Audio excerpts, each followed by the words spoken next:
Well, good morning, everyone. Welcome to the Couples Academy show. My name is Hassani, and of course, I'm joined together by my brother and my fellow practitioner who's in the building, Roland Bradley. Good morning, sir.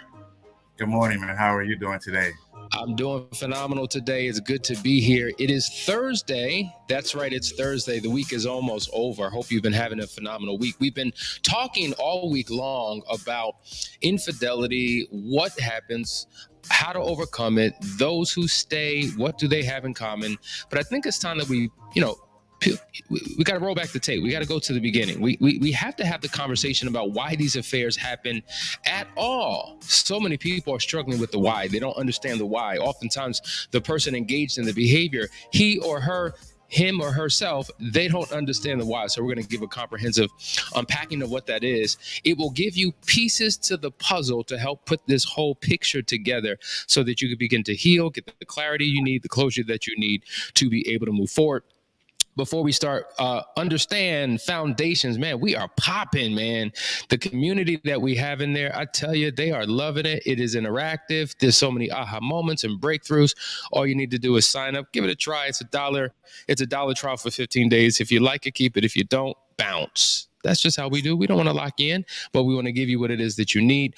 Unearth. It's right around the corner. It is starting. If you haven't registered, get in while you can. It's going to be phenomenal. And listen, I don't have the image here, but we have about 7 or 8 people joining Foundry. We have 10 thus far joining the Foundry Mastery Program.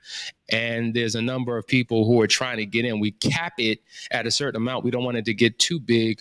But man, the responses have been incredible. We're going to have a phenomenal 12-week program that will lead to transformation. And the difference between Foundry and Foundry Mastery, Foundry is a journey into your manhood. Foundry Mastery is a 12-week journey to master me. See, here's the difference. In order to experience mastery in any area of your life, you first have to master me. So we're talking about how to become a master, if you will, of yourself internally so that you can do things that you never thought were possible. So it's going to be powerful. We're excited about that. But Roland, let's dive into this conversation. Before we do, listen, make sure you like, share, and subscribe. We want the viewers to know that we are live. Share it with your community so that they could be blessed as well. All right, we're talking about why affairs happen. Once again, this is a huge issue. We're going to dive right in. Number one, and we're going to cover a lot today, the loss of affection. When you first met your boo, when you began to woo the person that you loved, you would provide all types of affection. And we know that affection is one of the most important emotional needs that exist. But affection can mean different things to different people. And I think this is where we miss it. Oftentimes, we love people the way that we want to be loved. So if I like affection, and for me, affection is physical touch, and that's what I'm giving my partner. But it's not meeting a need in my spouse, because for her, affection means something completely different. It means words of affirmation. It means spending quality time with. If I'm not meeting that need, she may not feel loved. That will then cause a breach in our relationship, because what happens is resentment builds up over time. Bitterness builds up over time. You don't love me. You don't take care of me. I am not prioritized. I'm not the first thing on your list. I'm not even the last thing on your list. I'm simply not even on your list. And so many people have felt like their spouse, before I do, gave them time, energy, affection, commitment, everything. And then once they got married, everything else became a priority, and they were no longer central to their lives. And they felt the hurt, the disappointment, the isolation, the disdain, and it caused an emotional rift. And this disconnect, if you will, this gap, this wedge in their connection leaves an open door and a window for someone or something else to creep on in and to connect with your partner in the way that you have not. And so that oftentimes contributes to why affairs occur. And also, Sonny, the lack of, when life has brought about the hustle and bustle, and we allow our jobs to justify why we have lost this affection for one another. And we can't allow life to take advantage of us. We have to take advantage of life. and know that we have to be engaging with one another. But so oftentimes we justify the lack of affection. My job, I have to go and get the bag. I have to provide for the family. I have to do all of these things. But if you do all those things and there is a lack of affection, what's the point of it all? You have money that you can't spend or can't enjoy because you have no affection for one another. So we cannot continue to allow things to get in our way, but we have to prioritize and be intentional about the things that matter and the things that we know that we need. Absolutely. I agree with you 100%. So, if you were to rate on a scale of 10 where your affection is in your relationship, if it's a 7 or below, to me, it's an indication that work needs to be done. So get back to what's important, have a conversation, and come up with a working operational definition for what affection is. Make sure you understand your spouse's perspective and your spouse understands yours, and you're able to, close that gap and meet each other's need. All right, let's go to the second one. The second one is loss of fondness and caring for each other. That was a song that say the thrill is gone. And a lot of times we allow the loss of fondness. What is fondness? That love that I have for you, that enduring spirit that I have for my spouse or my partner. And we lose it because we let outside distractions come in. We begin not to care for the things that matter to us because we care about everything else, our car, our jobs, our image, how we look, how we move. And we forget that the person that we are with carried us and carries us through life. And so oftentimes we start to compare others to our spouse, others to our partners. He dresses better, she looks better. And what happens? Slowly but surely, that wedge tends to happen. And now that loss of fondness kicks in. And so anytime there's a crack in the door, the enemy is going to come in. Anytime you allow that to happen. And that's why it's so important to make sure that we always go over and beyond for our spouses, whatever that is, making sure that we look nice, make sure we smell nice, whatever it is to keep the thrill going, to keep the fire burning. We have to do our part. It's been said, and we've heard this time and time again, people don't care how much you know until they know how much you care. And usually we hear that in the realm of sales or something in that regard, because before you're selling somebody, do you care about me? Am I just a number? Am I just a sale for you? Well, the same concept we can also apply to our marriage. Like the care that we once had, that we once showed and displayed, slowly but surely begins to evaporate. There becomes this emotional numbness and emotional deadness that exists, and you function more in your duty and in your role and in your obligation than in your compassion and in your desire. And oftentimes a spouse feels discarded. A spouse feels like I don't even matter. Like you talk to me like I'm a dude in the street. Like you talk to me like you have no respect for me. Where is the care? And I think what happens is when we feel the care is gone, mentally and internally, we begin to say, well, fine, if you can't care for me, I'm gonna find somebody who will. Like, I didn't sign up for this. I'm not gonna be trapped in a marriage where I don't feel happy. So I'm gonna go out and find happiness because guess what? Bob at the job cares for me. Susie, at the grocery store, shows that she cares for me. Why can't I get that from you? And so now that internal voice begins to justify why we begin to break away and gravitate towards the very individuals that provide us what we feel we're no longer getting from home. And that contributes also to the affair. And let's go to number three. Number three is imbalance of give and take in the relationship. This is a huge one. This kind of talks about domestic support to a degree. Now, listen, I've been guilty of this. I've heard many men have been guilty of this. Many women have complained about this, that once we got married, most men have taken a one-dimensional approach in terms of their role as a husband and a father. And that is to be what? A provider. And as long as I'm providing and I'm going out there and I'm working hard and I'm paying these bills, don't ask me to do nothing. In fact, there's a book called The Superior Wife Syndrome, and it talks about how women take on so many duties, responsibilities, tasks, obligations inside the home, and men are either incompetent or choose to fake their incompetence because they don't want to be involved in the domestic affairs. We want to be the head of the home, but we don't want to be involved in the duties and responsibilities of the home. So now all of the weight falls on these wives. These women work 9 to 5 jobs, then come home and work their second shift from 5 to 9 because they're cooking, they're cleaning, they're doing homework, they're washing dishes, they're, setting up doctor's, dentist appointments, they're planning vacations. And it's just like, golly, can I breathe? And then you want sex on top of that? Like, I'm tired, leave me alone, right? And so what happens is bitterness and resentment can creep in. All of these responsibilities and duties, all these hats that she's wearing, that she doesn't have enough head for all these hats. And it puts this undue pressure on her, and it causes resentment and disconnect. So now the husband feels deprived of what he feels he deserves because the answer is no, because I'm tired. And so that may cause him to drift. Or she may feel like, you know what? I just need to get away. I can't deal with this. I need an escape. And her escape is falling into the arms of another man. And so it's not like this man is better than my man, but this man represents the escape that I need.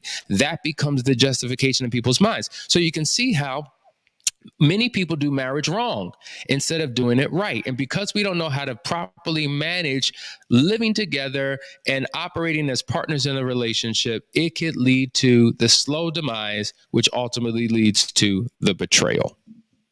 Listen, I had an awesome opportunity last night to cook for the family. I saw my wife was overwhelmed, and I just went in, right, because I recently learned how to turn on the stove.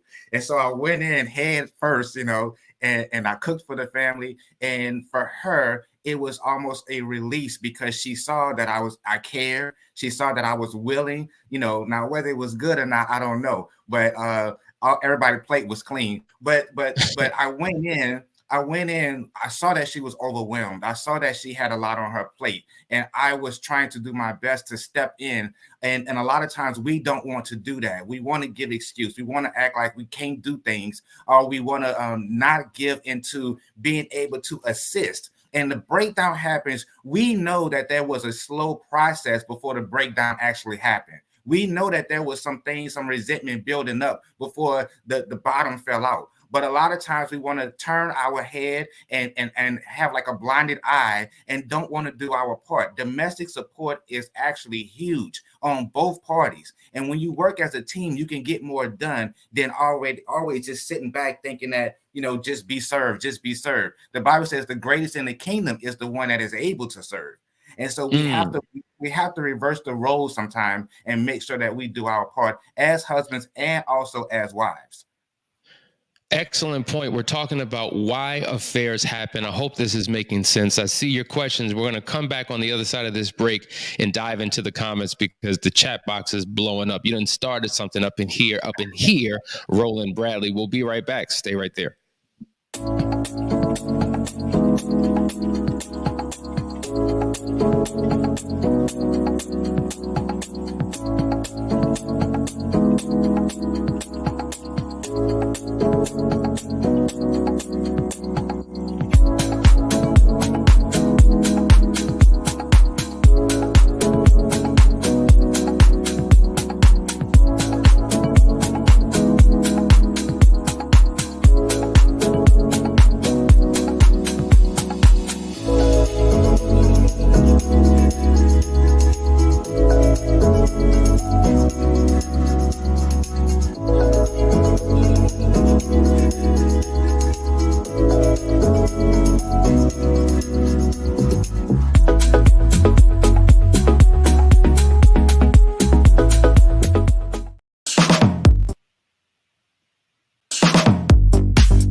Couples Academy is committed to serving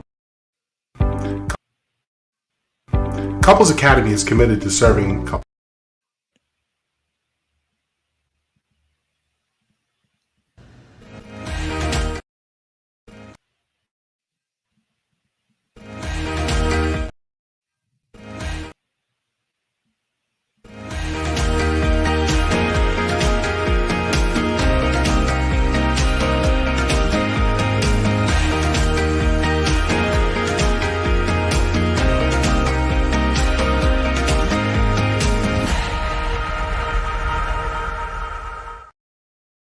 Hey guys, we're back. Sorry about that little technical issue, but you know what it is. Technology is just like that sometimes. We're talking about why affairs happen. And during the commercial break, I had Roland's wife text me directly, and she said those Hungry Man frozen dinners were incredible. They licked every bit of from on the foil on that plastic plate. Like it, Roland, you did your thing. You turned that temperature up to a degree, and man, it was popping. So thank you. Lessons in cooking, turning on the stove, turning it off. I hope you turned that stove off or the oven off when it was done. Hungry Man dinners. Remember those from back in the day? Those TV dinners, you sit in front of a TV and you peel the thing back and you got the plastic fork and the knife and you go it. Bro, you're doing it. You're doing it. All right, why affairs happen? What you're talking about. I'm playing with you. He actually did cook a meal, and I heard it was really good. But we're talking about why affairs happen. I'm reading the comments, and they're having like literally their own thread of conversations. So we're gonna let those flow because they're pretty good. But we do have a comment that says, Hassani, you have no idea how much your videos have helped me navigate my own situation and give me the ability to recognize an emotional affair that my husband had with a coworker for years. Thank you. Well, it's due to the power of our team of practitioners who provide excellent content that really gives people insight on what to do and how to approach life when these situations happen. We have another comment from April. My husband cheated to fulfill a nasty fantasy of his that I didn't know that he had. And I'm stuck as to why he didn't tell me, and I can't heal from it. This is really good. This is a really good question right here, or statement, because this is oftentimes where couples find themselves. Now, I can't speak directly for him or that specific situation, but there can be a number of reasons why this would happen. So let me just give you a few, okay? Let's just dive into it. Number one, there are some people who inherently believe that there are certain things that they cannot do and will not do with their spouse out of respect for who their spouse is. So if we're talking about sex, because I love you, I don't want to be nasty with you. Put it like this. If you're dating, right, and you're just having casual sex is more transactional. It's more about performance. It's more about tricks. It's more about what I can do to get off. It's less about care, love, connection, and intimacy. So making love is different than we just having sex. The way that I have sex with a prostitute or a stripper or someone I meet at the bar may be different than the way that I would make love with my spouse, simply because of the nature of the relationship, the heartfelt connection. And so certain things that, let's just say, I see in porn, I already know my spouse can't do, won't do, may be disgusted by.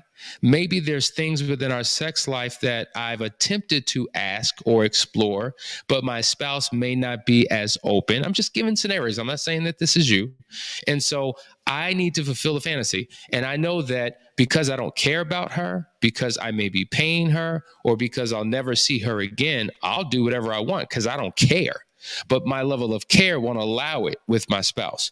So these, as you say, dark or demented sexual fantasies, I can do and look back at you and could care less. But I can't look at my spouse the same way after we've done certain things. This is the thinking sometimes of a person who does not share, reveal to you what their fantasies are. One thing I know for sure is that when it comes to sex is one of the things that we all love to do for the most part, but really don't like to talk about it because it can be an area of contention in many households. Because if you have certain religious traditions and you have a certain view of sex that's different than your spouse, if you have different experiences, if you have traumas in the past, like this, just, I mean, it's so much complexity when it comes to sexuality that may lead to why he couldn't tell you and began to fulfill it outside. You know, there's a lot of men who don't even have sex with women. They have oral sex because their wives won't do it. They won't. That's not their thing. And so that's the one, they've done everything else, but that's the one thing that they refuse to do. And so sometimes men desire to have that done, and they will destroy the potential of their relationship for that particular experience. So, you know, it really is worthy of a conversation that's navigated by a practitioner that I think can help better explain, better articulate, give you some sense of clarity so that healing can come. Roland, is there anything you want to add to that point? And the other thing is a lot of times shame, you know, whether it's the man or the woman, they have this shameful sense of attitude as to, I can, like you, to your point, I can do with this other person because they're not going to judge me, right? It's transactional. But with our spouses, we tend to have a level of guilt and shame to even ask of what I want, what I desire, what I need, and then the conversation never had, and then the resentment build up because you're not meeting me where I am. But I can't meet you where you are if you don't tell me. If we don't even have a conversation to give me the opportunity to say, I'm all in, I am willing, I will try.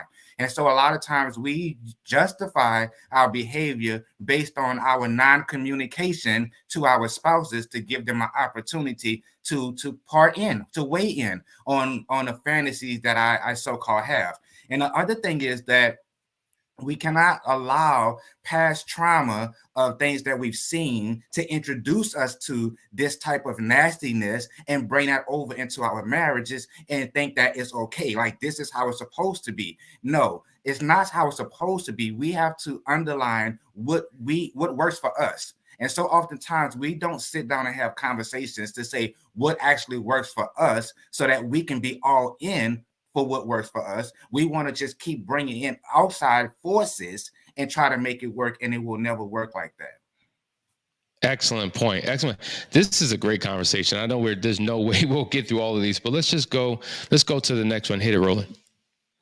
Physical health issues. We have to be conscious and aware that our bodies are constantly changing, men and women. And so a lot of times it happens because whether the woman is going through some physical ailments, the man, now his bones don't move like they used to move. A lot of times we don't take into consideration that these things are going to happen. And so oftentimes, you know, that's why you find older men with younger women, or sometimes younger women with older men, because we just want this finesse of physical fitness, but physical fitness soon's way out sometime, and we have to understand that, you know, our bones don't work like they used to work when there was a certain age, and we have to take all that into consideration. Chronic disabilities is another thing. You know, sometimes life happens, and when life happens, we have to adjust. We have to be able to find things that's going to work for us with this new adjustment and be okay with it. And the only way to do that is to have intimacy right before we have intimacy. And that's the only way it's going to work. Facts. And in addition to, you know, physical health, there are mental health considerations as well. We know that there are certain people who come into a relationship with previous struggles that they've had, whether it be anxiety or depression or I don't know, bipolar disorder. Then you have narcissistic personality disorder. You have all types of things that people struggle with. And because they have these mental, emotional challenges, of course, you take those challenges into every aspect of your life. They show up on work. They show up in leisure. they show up in home, they show up in your relationship. And so if one person really struggles to deal or handle stress in a particular way, or challenges and pressure in a particular way, it impacts the interaction that you have in that relationship. At the end of the day, we talk about the three relationships that we all have. We have the vertical relationship with God, then we have that internal relationship, right? So a lot of these mental and emotional health concerns are internal. And if I'm battling with things within myself, what happens internally affects my horizontal relationships, the ones that I have with my spouse, my children, so on and so forth. And so this is why we say, in order to have a healthy relationship, you have to be a healthy individual, spirit, soul, mind, and body in all areas of your life. So because you are the lowest common denominator in every relationship that you enter into. So when these challenges happen mentally, there's a breakdown in the relationship. We've seen a lot of people with these mental emotional disorders enter into infidelity because they haven't manage their life well. They're not necessarily always making the right decisions. But then you have those spouses also who are partnered with people with these mental conditions who can't deal. They can't function. There's deficits in the relationship.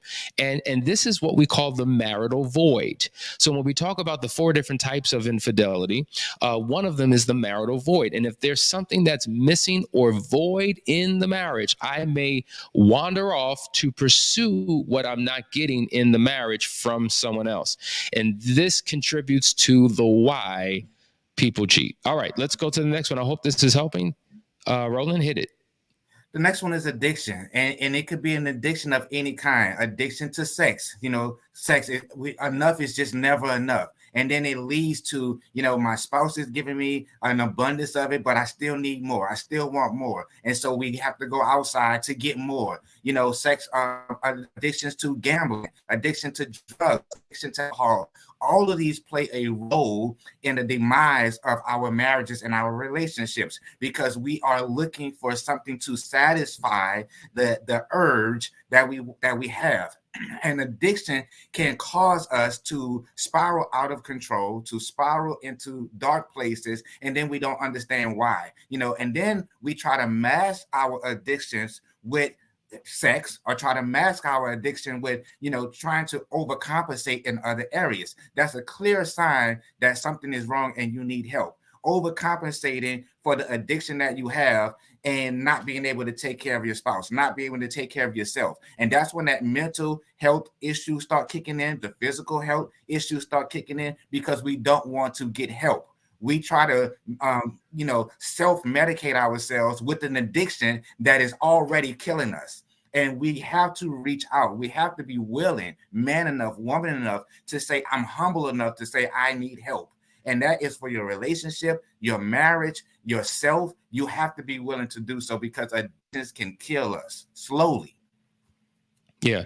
And the addictions, there's a variety. There's the addiction to drugs, the addiction to alcohol, the addiction to romance, the addiction to the feeling of new, there's an incalculable number of addictions. And we have to be crystal clear, because these addictions are drivers, right? And they begin to control us and they drive us to do rather than being led to do. And so once again, you're the lowest common denominator. And until you begin to get these vices in order and begin to pursue virtues, it will always lead to the sabotaging of your relationship, the wedge that's created between you. There's a lack of intimacy, there's a disconnect, and then unfortunately it will cause some people to justify their reasons to have an affair because they can't properly manage or deal with those particular things. Listen, guys, we're just getting started. This is a good conversation. We're going to have to pick up in part 2 tomorrow, but it was very helpful. I'm reading these comments. Good stuff, folks. Man, I love how the community is engaging each other. Even when they have differences of opinions, there's a level of respect and care, because that's what happens when you're a part of this community. Listen, before we go, we just want to remind you that the Foundations program is available for you. All you need to do is go to the website and sign up for a trial for 15 days. It is $1 and you get all this good stuff. Join the community. It will be impactful. If you think these shows do something, oh my gosh, wait till you join the community. Listen, guys, we love you. We'll see you in the morning. So till then, stay safe.